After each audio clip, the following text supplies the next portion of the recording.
YouTube is costing me $2,000 a month. You may have noticed that I haven't posted videos for the last 2 weeks, and that's because of my part-time side hustle, right? So I work in applied behavior analysis as a board certified behavior analyst, working with kids on the spectrum and writing reports for them for their insurance. I'm also coming up with goals for them, and it's a really rewarding job. I'm extremely happy with it every day. Uh, you know, I haven't been bored at work since I started doing this job. Okay, there's been a couple days here and there, but for the most part, I'm never bored. I'm always on my toes, always excited. So before COVID hit, I knew I would be leaving one of my jobs and transferring to one that's closer to my house. I was driving 40 miles to get to some clients, and that's just one way. 40 miles back, I was doing close to 100 miles in a day if I had a day where I was visiting 4 or 5 clients. Luckily or unluckily, COVID hit, and the way business is done changed completely. There's a lot of telehealth where we're working cyber, right? So we're online and providing services and coaching to therapists who are in the home. And a lot of the therapists in the home, they're doing such a great job balancing both. It is just, they're going above and beyond. Like, the people in this field are definitely very special people. One, to do the labor that they're doing, and two, to do it in a world like this. I'm just, every day I'm like inspired by what I see from the folks that I supervise and the questions that I hear from them as they're building fluency in the field.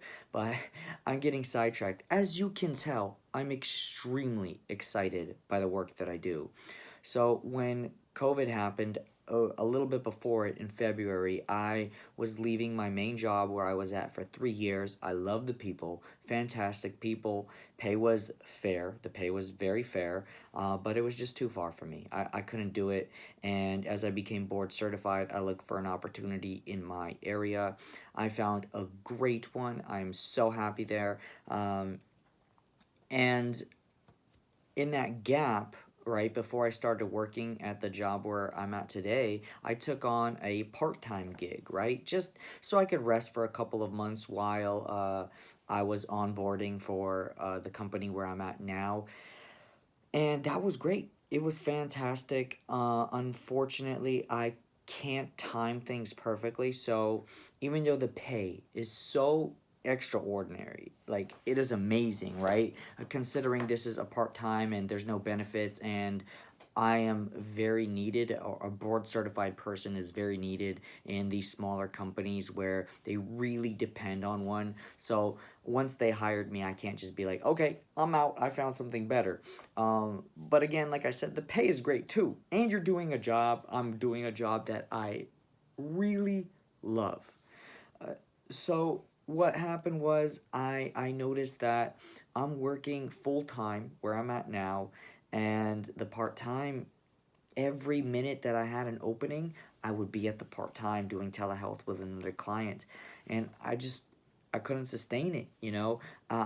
I never felt time, or I never felt tired or anything. I know I did this. That was a poor gesture, because I never felt exhausted from the work that I was doing.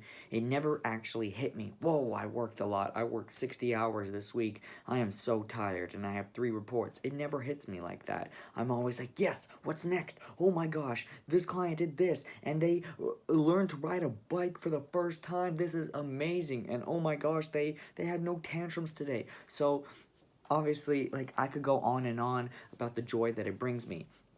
But I believe in diversification, and I believe that you have to provide multiple goods while you're on this earth. And that's what I plan to do. I see that I studied finances all by myself, no one taught me, and it's helping people around me. I want to be doing that type of help as well.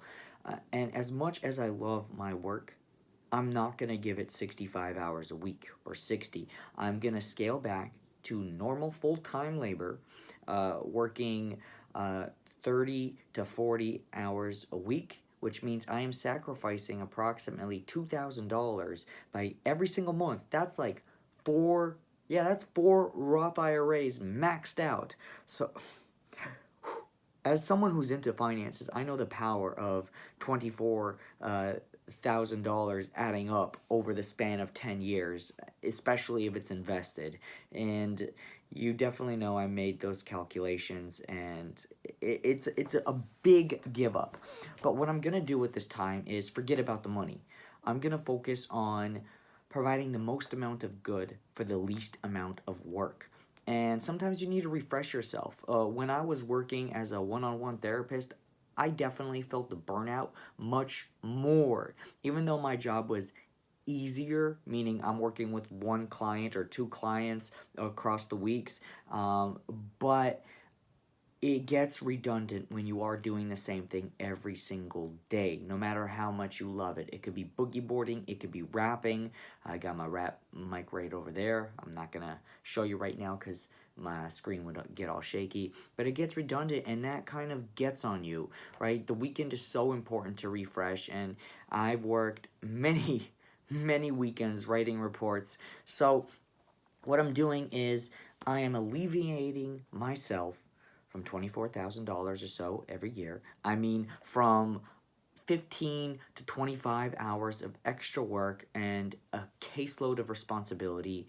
And I'm switching over to doing more YouTube videos. Not just YouTube videos, but I plan to be creating courses, right? Yo Quiero Dinero podcast we made an awesome live workshop where we charged $25 or $20 per ticket.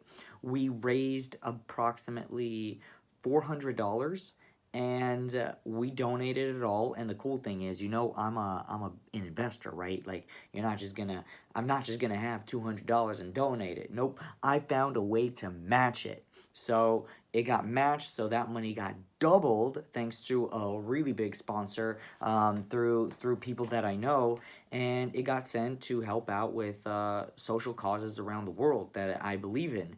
So that was so cool, so cool. And to know that I did that with so little of my time. It was maybe about an hour to set up the whole course, the workshop. Again, it took about 5 years, really, not an hour, because I had to learn everything that I know about investing in ETFs, mutual funds, the difference between the two, the advantages of actually skipping out on the tax advantage account and working on the brokerage where you get taxed, all the little tax tricks that comes with that. For example, selling certain ETFs when you're losing and buying similar ETFs. There's ways to profit off of markets crashing, or securing yourself at least a hedge or a shield or shelter, taking advantage of individual stocks when they're on sale, and how to really be disciplined and know when to strike in and buy an individual stock, because we know a lot of people, most people, and this is in my opinion, this is fact, most people lose to people who just buy index funds. I am crushing the market. I don't know why I'm doing that little Donald Trump thing right there, but I'm crushing the market, and it took 5 years to get to this point, and I definitely want to share my wisdoms. And in one sentence, it's least amount of work, most amount of gain.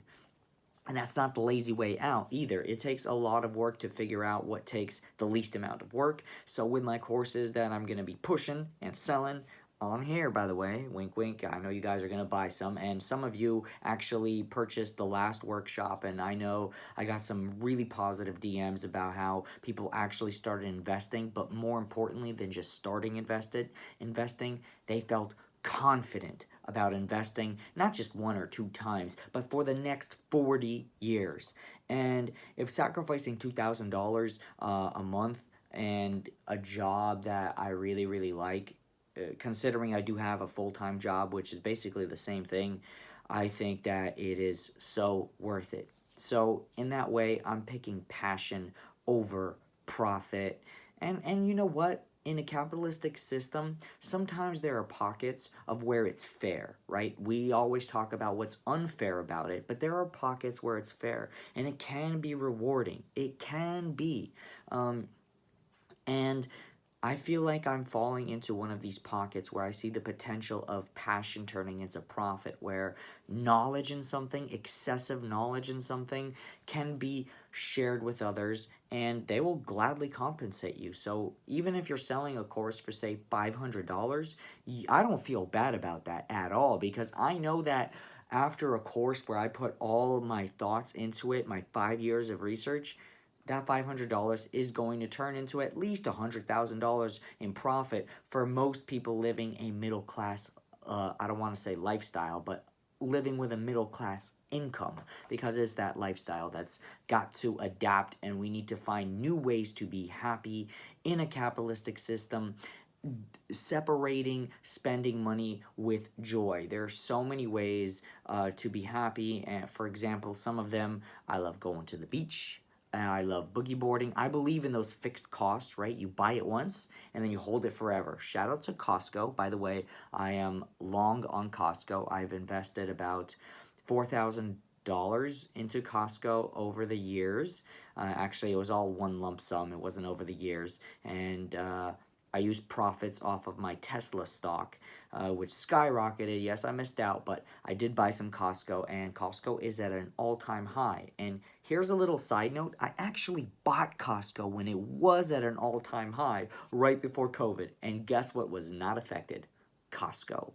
And these are all things that I will be, and concepts that I will be pushing during courses and things like that, which is pay for. But of course, I will always be providing free material, because I cleared up all this time. And of course, I still have a couple clients left. The board certification, the the BACB, the board of behavior analyst. Okay, let's just skip to the chase. There's an ethics code where you can't just abandon clients. There has to be some sort of contingency in place. So for about a month and a half, I'm still going to be working at the part-time, fading them out. And I think it'll be a very clean separation. I told them usually give a 2-week notice. I gave like a month and a half of notice. They say, "Can you please do this report? There's no one else." I'm like, "Sure, I will do it." I mean, there's global warming happening, and me burning out can only speed it up. But sure, let me do that extra 3 reports for you. But ultimately, I cannot abandon clients. I can't just leave them out in the mud and be like, "Haha, I hope you find someone else who could write this report." No, I know them. I'm going to be the one to do it, and I owe it to them. And I'm going to write the best reports that I can. Okay, and with that, that kind of explains my absence for the last 2 weeks. Like, comment, and subscribe. Also, I forgot to say, welcome to my channel, Funancialism, where we expand our wealth or growth mindset. It's been a while.